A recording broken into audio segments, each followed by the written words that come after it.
In this video, I will show you how to connect an RCA Analog AV device to your TCL Smart TV. Now over here, I have the TCL Android TV, but this should also work for your TCL Google TV or even your TCL Roku TV. Now if you go over to the back of some TCL Smart TVs, you will find out that they do not actually have an AV in port or an RCA port where you can actually connect your RCA cable. However, most of these devices actually come with this converter over here, that is an RCA to a headphone jack converter. And basically, I'm going to go ahead to show you how to connect any RCA analog AV device to your TCL Smart TV using this particular converter. Now first things first, you want to go ahead and get your AV cable just like this one over here. Now this is actually different from the AV to headphone jack converter that actually comes with the TV. And basically, you want to connect both cables together. So from here, you want to connect yellow to the yellow, and then you want to go ahead and connect the red to the red, and then the white to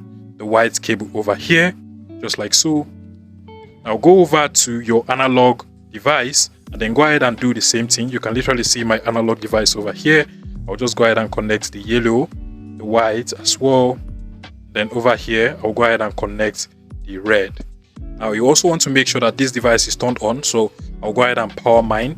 Then come over to the back of your TCL Smart TV and then go ahead and connect this particular end into the headphone jack of your TCL Smart TV. So I'll just go ahead and connect mine. And finally, you want to come back to your TCL Smart TV and then just head over to the input source icon at the top right corner of your TCL Smart TV. So scroll to the top and then scroll horizontally to where you get to this icon, select it just like so, and then go ahead and select AV. Now mine is actually looking for signal, and as you can see, my RCA or AV device is now being connected to my TCL Smart TV. If you find this video useful, please make sure you smash that like button and subscribe to this YouTube channel for more interesting tech tips like this one.